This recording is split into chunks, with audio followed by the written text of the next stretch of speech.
Hello friends, दोस्तों अगर आप लोगों ने अभी तक इस सीरीज के फर्स्ट एपिसोड को नहीं देखा है तो जाकर पहले आप लोग फर्स्ट एपिसोड को चेकआउट कर लीजिएगा ताकि आप लोगों को ये एपिसोड सही से समझ आ जाए। तो चलिए अपनी एपिसोड को स्टार्ट करते हैं। एपिसोड के स्टार्टिंग में हमें दिखाया जाता है कि ली का कैरेज अब सिटी में पहुंच चुका होता है और ली इस सिटी को देखकर काफी ज्यादा हैरान होता है क्योंकि ये सिटी काफी ज्यादा बड़ी थी। जिसके बाद ली होंगयुन से बोलता है कि उन्हें चलकर सिटी घूमनी चाहिए। तो होंगयुन उससे बोलती है कि उसे चलकर पहले रेस्ट कर लेनी चाहिए और बाद में वह जहाँ चाहे वहाँ जा सकता है। तो ये सुनकर ली भी खुश हो गया होता है। जिसके बाद हमें नेक्स्ट सीन दिखाया जाता है जहाँ पर ये सभी अपने मेंशन के पास पहुंच गए होते हैं और ली इस मेंशन को देखकर काफी ज्यादा हैरान हो रहा होता है क्योंकि ये मेंशन बहुत ही ज्यादा बड़ा था। और इसी वक्त एक सिपाही आकर होंगयुन से बोलता है, मैजेस्टी आपसे मिलने के लिए लॉर्ड शाओलोंग आए हुए हैं और वो आपसे किसी जरूरी टॉपिक पर बात करना चाहते हैं। तो होंगयुन बोलती है तुम उनसे बोलो कि वो हॉल में मेरा इंतजार करे, मैं आ रही हूँ। जिसके बाद हमें दोबारा से होंगयुन का सीन दिखाया जाता है, लेकिन इस वक्त होंगयुन ने अपने ड्रेसिंग को मुकम्मल तौर पर चेंज कर दिया था और हमें पता चलता है कि होंगयुन असलियत में बाइशुआन किंगडम की क्वीन है। जिसके बाद लॉर्ड शाओलोंग होंगयुन से बोलता है, मैजेस्टी मुझे माफ कीजिएगा, मैं आपको डिस्टर्ब नहीं करना चाहता था, लेकिन मैं आपसे एक इम्पोर्टेंट चीज के ऊपर बात करना चाहता हूँ। तो ये सुनकर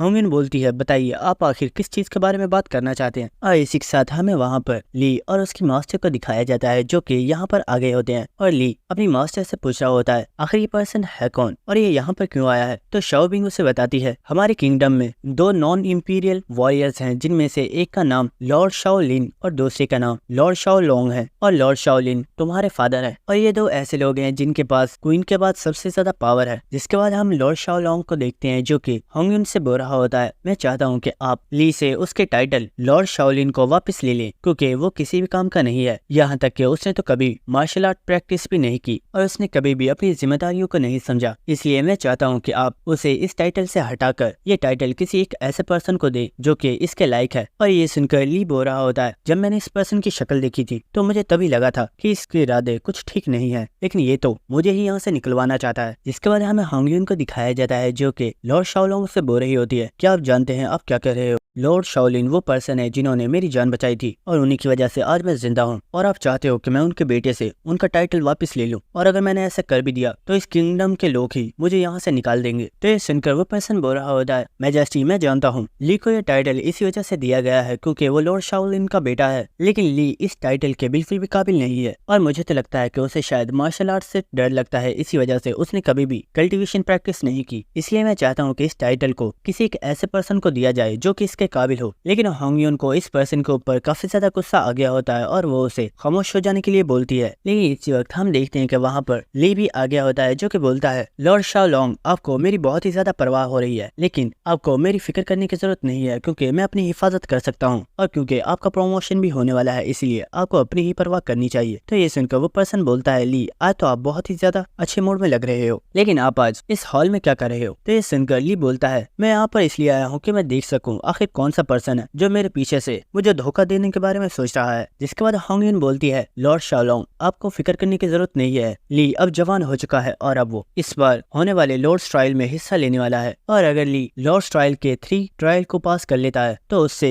उसके टाइटल को नहीं लिया जाएगा, लेकिन अगर ली इसमें फेल हो जाता है तो आप पर्सन के बारे में बोलोगे उसे ही लॉर्ड शाओलिन का न्यू डिसेंडेंट बना दिया जाएगा। तो ये सुनकर लॉर्ड शाओलोंग भी काफी ज्यादा खुश हो गया होता है और वो बोलता है, मैजेस्टी अगर सच में ये बात है तो ठीक है, वैसे तो मैं जानता हूँ कि ली कभी भी इस ट्रायल को पास नहीं कर पाएगा, लेकिन अगर ली ने फर्स्ट 3 ट्रायल्स को पास कर लिया तो मैं अपनी पोजीशन से रिजाइन दे दूंगा। जिसके बाद वो पर्सन वहां से चला गया होता है। जिसके बाद होंगयुन शाओबिंग से बोलती है, शाओबिंग अगर ली इस ट्रायल में हिस्सा लेता है तो क्या वो जीत पाएगा? तो ये सुनकर शाओबिंग बोलती है, तुम फिक्र मत करो, मुझे पूरा यकीन है कि ली इस ट्रायल में पास जरूर हो जाएगा। इसी के साथ ली भी बोलता है, होंगयुन तुम फिक्र मत करो, मैं इस ट्रायल को पास जरूर करूंगा। जिसके बाद हमें लॉर्ड शाओलोंग का सीन दिखाया जाता है जो कि अपनी बेटी के साथ बैठकर हॉल में हुई तमाम बातों को डिस्कस कर रहा होता है और वो बोल रहा होता है, क्वीन को बेवकूफ बनाना तो बहुत ही ज्यादा आसान था और वो दिन दूर नहीं है जब मैं क्वीन को हटाकर उसकी जगह ले लूंगा। तो ये सुनकर उसका बेटा बोल रहा होता है, फादर आप फिक्र मत कीजिए, ली ने बचपन से कभी भी कल्टीवेशन प्रैक्टिस नहीं की है और वो लॉर्ड्स ट्रायल में बहुत ही बुरे तरीके से हारने वाला है क्योंकि लॉर्ड्स ट्रायल के 3 ट्रायल्स को सिर्फ वही पर्सन पास कर सकता है जिसकी कल्टीवेशन बॉडी कल्टीवेशन के 6 लेवल पर हो। तो लॉर्ड शाओलोंग बोलता है, हाँ मैं जानता हूँ वो इस ट्रायल में फेल हो जाएगा, जिसके बाद मैं तुम्हें ही अगला लॉर्ड शाओलिन बनाने वाला हूँ, क्योंकि कोई भी ऐसा पर्सन नहीं है जिसकी कल्टीवेशन तुम्हारे जितनी पावरफुल है। और इसी के साथ वो दोनों बाप बेटे काफी ज्यादा हंस रहे होते हैं। जिसके बाद हमें ली और उसकी मास्टर का सीन दिखाया जाता है, जहाँ पर ली की मास्टर उसे बता रही होती है, शायद तुम्हें याद नहीं होगा लेकिन तुम्हारे फादर लॉर्ड शाओलिन की वजह से ही इस ट्रायल को स्टार्ट करवाया गया था, और लॉर्ड्स ट्रायल में जो पर्सन पहले 3 ट्रायल्स को कंप्लीट कर लेता है उसे एक लॉर्ड की पोजीशन दे दी जाती है। लेकिन 4th ट्रायल को आज तक कोई भी पर्सन पास नहीं कर पाया है और किसी को भी नहीं पता कि 4th ट्रायल में क्या है। लेकिन शायद इस बार लॉर्ड शाओलोंग का बेटा भी इस ट्रायल में हिस्सा लेने वाला है, और वो एक बहुत ही ज्यादा पावरफुल कल्टिवेटर है और सभी लोगों को लगता है कि वो बहुत ही आसानी से इन तमाम ट्रायल्स को कंप्लीट कर लेगा। तो ये सुनकर ली बोलता है, शाओबिंग आपको इतनी जल्दी किसी भी पर्सन को जज नहीं करना चाहिए, क्योंकि अभी तो लॉर्ड्स ट्रायल स्टार्ट भी नहीं हुआ है। तो ये सुनकर शाओबिंग काफी ज्यादा हैरान हो गई होती है और वो कहती है, ली तुम तो सच में काफी ज्यादा बदल चुके हो, तुम पहले कभी भी ऐसे नहीं थे। लेकिन इसके बाद ली बोलता है, शाओबिंग आप मुझे ये बताइए, क्या मेरी कल्टीवेशन इतनी है कि मैं लॉर्ड्स ट्रायल के पहले 3 ट्रायल्स को आराम से पास कर सकता हूँ? तो ये सुनकर शाओबिंग बताती है, लॉर्ड्स ट्रायल को अभी तक सिर्फ वही लोग पास कर पाए हैं जिनकी कल्टीवेशन बॉडी कल्टीवेशन के 6th लेवल पर थी। लेकिन मैं तुम्हारे बारे में कुछ भी नहीं बता सकती क्योंकि तुम्हारी कल्टीवेशन अभी सिर्फ 3rd लेवल पर है। लेकिन तुम्हारे पास डिवाइन पावर है जिसका इस्तेमाल तुमने उन असैसिन्स को हराने में किया था, तुम उसके जरिए इस ट्रायल को पास कर सकते हो। तो ये सुनकर ली बोलता है, तब तो मुझे अपनी पावर को टेस्ट करना चाहिए, लेकिन मैं इसे टेस्ट कैसे करूंगा? तो ये सुनकर शाओबिंग अपने पास से एक ट्रेजर निकालती है और वो बोलती है, तुम इस ट्रेजर में जाकर अपनी पावर को टेस्ट कर सकते हो। तो ये सुनकर ली भी इसके लिए मान गया होता है और हम देखते हैं कि वो उस बिल के अंदर चला जाता है और हमें दिखाया जाता है कि ली असलियत में एक बेल के अंदर आ चुका था। लेकिन इसी वक्त उस जगह पर काफी ज्यादा पॉइजन स्मोक आ गई थी, जिसकी वजह से ली को सांस लेने में काफी ज्यादा प्रॉब्लम हो रही थी। लेकिन इसी वक्त हमें दिखाया जाता है कि वहाँ पर एक बहुत ही बड़ा स्नेक मॉन्स्टर आ चुका होता है, जिसे देखकर ली भी बहुत ही ज्यादा हैरान हो गया था। लेकिन इसी वक्त वो स्नेक ली के ऊपर अटैक करना स्टार्ट कर देता है, जिससे बचने में ली को भी काफी ज्यादा प्रॉब्लम हो रही थी। लेकिन इसी वक्त ली के लेफ्ट हैंड में कोई पावर एक्टिवेट हो गई थी और जैसे ही वो मॉन्स्टर ली के ऊपर अटैक करने के लिए आता है, ली उस मॉन्स्टर के मुंह में एक बहुत ही ज्यादा पावरफुल बीम अटैक करता है, जिसकी वजह से वो मॉन्स्टर शायद वहीं पर मारा जाता है। और हमें एक और जगह का सीन दिखाया जाता है जहाँ पर एक पर्सन एक हॉल में आया हुआ था और उसके सामने जो पर्सन बैठा हुआ होता है वो उससे बोल रहा होता है, मास्टर मैं आपको यहाँ पर लॉर्ड्स ट्रायल में हिस्सा लेने के लिए इन्विटेशन देने आया हूँ। तो ये सुनकर वो पर्सन काफी ज्यादा हैरान हो गया था और वो बोलता है, क्या लॉर्ड्स ट्रायल? जिसके बाद हमें दोबारा से ली की मास्टर का सीन दिखाया जाता है, जहाँ पर वो देखती है कि उस पिल में से काफी ज्यादा पॉइजन स्मोक बाहर आ रही होती है, जिसे देखकर वो काफी ज्यादा हैरान होती है और वो ली को उस पिल में से बाहर निकालने की कोशिश कर रही होती है, क्योंकि उसे लग रहा होता है कि ली किसी प्रॉब्लम में है। लेकिन इसी वक्त ली उस पिल में से बाहर आ गया होता है, जिसे देखकर उसकी मास्टर काफी ज्यादा हैरान होती है और वो बोलती है, आखिर तुम इस पिल में से खुद बाहर कैसे आ गए? तो ये सुनकर ली बोलता है, पता नहीं, लेकिन मेरे लेफ्ट हैंड में शायद कुछ अलग ही पावर है जिसकी हेल्प से मैंने बहुत ही आसानी से उस मॉन्स्टर को हरा दिया। तो ये सुनकर उसकी मास्टर काफी ज्यादा हैरान होती है और वो बोलती है, मुझे इस बात का यकीन नहीं आ रहा और इसीलिए तुम्हें मुझे इसे साबित करना होगा। तो ये सुनकर ली भी इसके लिए मान गया होता है और हम देखते हैं कि ये दोनों फाइट करने के लिए रेडी हो गए होते हैं। जिसके बाद शाओबिंग ली के ऊपर फायर बॉम्ब्स के साथ अटैक करती है, लेकिन ली ने बहुत ही आसानी से अपने पंचेस के साथ इन बॉम्ब्स को डिस्ट्रॉय कर दिया होता है। जिसके बाद शाओबिंग एक लोटस फॉर्मेशन क्रिएट करके ली के ऊपर बहुत ही ज्यादा स्वॉर्ड्स की बारिश कर देती है, लेकिन ली बहुत ही तेजी से इन स्वॉर्ड्स को डॉच कर लेता है और ली शाओबिंग से बोलता है, तुम्हें अपनी पावर को होल्ड बैक करने की जरूरत नहीं है, इसलिए अपनी फुल पावर को यूज करो। तो ये सुनकर शाओबिंग भी एक बहुत ही बड़ी फॉर्मेशन क्रिएट करती है और इसी वक्त उस फॉर्मेशन में से एक बहुत ही बड़ी स्वॉर्ड निकलती है जो कि सीधी ही ली की तरफ जा रही होती है, जिसे देखकर ली ने भी अपनी लेफ्ट हैंड की पावर को एक्टिवेट कर दिया होता है और वो उस स्वॉर्ड के ऊपर एक बहुत ही ज्यादा पावरफुल बीम अटैक करता है। और हम देखते हैं कि जब ली की पावर उस स्वॉर्ड के साथ टकराई होती है तो वो स्वॉर्ड टूट जाती है और हवा में एक धमाका होता है, जिसकी वजह से शाओबिंग जमीन पर गिरने वाली होती है, जिसे देखकर ली जल्दी से उसे बचाने के लिए भागता है, लेकिन शाओबिंग अपनी पावर को यूज करके बहुत ही आसानी से जमीन पर गिरने से बच जाती है। जिसके बाद ली पूछता है, क्या तुम ठीक हो? तो शाओबिंग बोलती है, हाँ मैं बिल्कुल ठीक हूँ, लेकिन मुझे बताओ आखिर तुम्हारे पास ये पावर कैसे आई, क्योंकि ऐसी पावर तो किसी भी पर्सन के पास नहीं है। तो ये सुनकर ली अपने हाथ को पीछे कर लेता है और वो शाओबिंग को कुछ भी नहीं बता रहा होता। तो ये देखकर शाओबिंग भी उससे इस बारे में नहीं पूछती और वो बोलती है, ठीक है तुम इसे सीक्रेट रख सकते हो, मैं तुमसे इस बारे में नहीं पूछूंगी। जिसके बाद हमें कुछ दिनों बाद का सीन दिखाया जाता है और आज लॉर्ड्स ट्रायल का डे होता है और यहाँ पर काफी ज्यादा जोर शोर से लोगों का स्वागत किया जा रहा होता है और यहाँ पर काफी ज्यादा लोग आ रहे होते हैं और इसी के साथ यहीं पर हमारा ये पार्ट खत्म हो जाता है।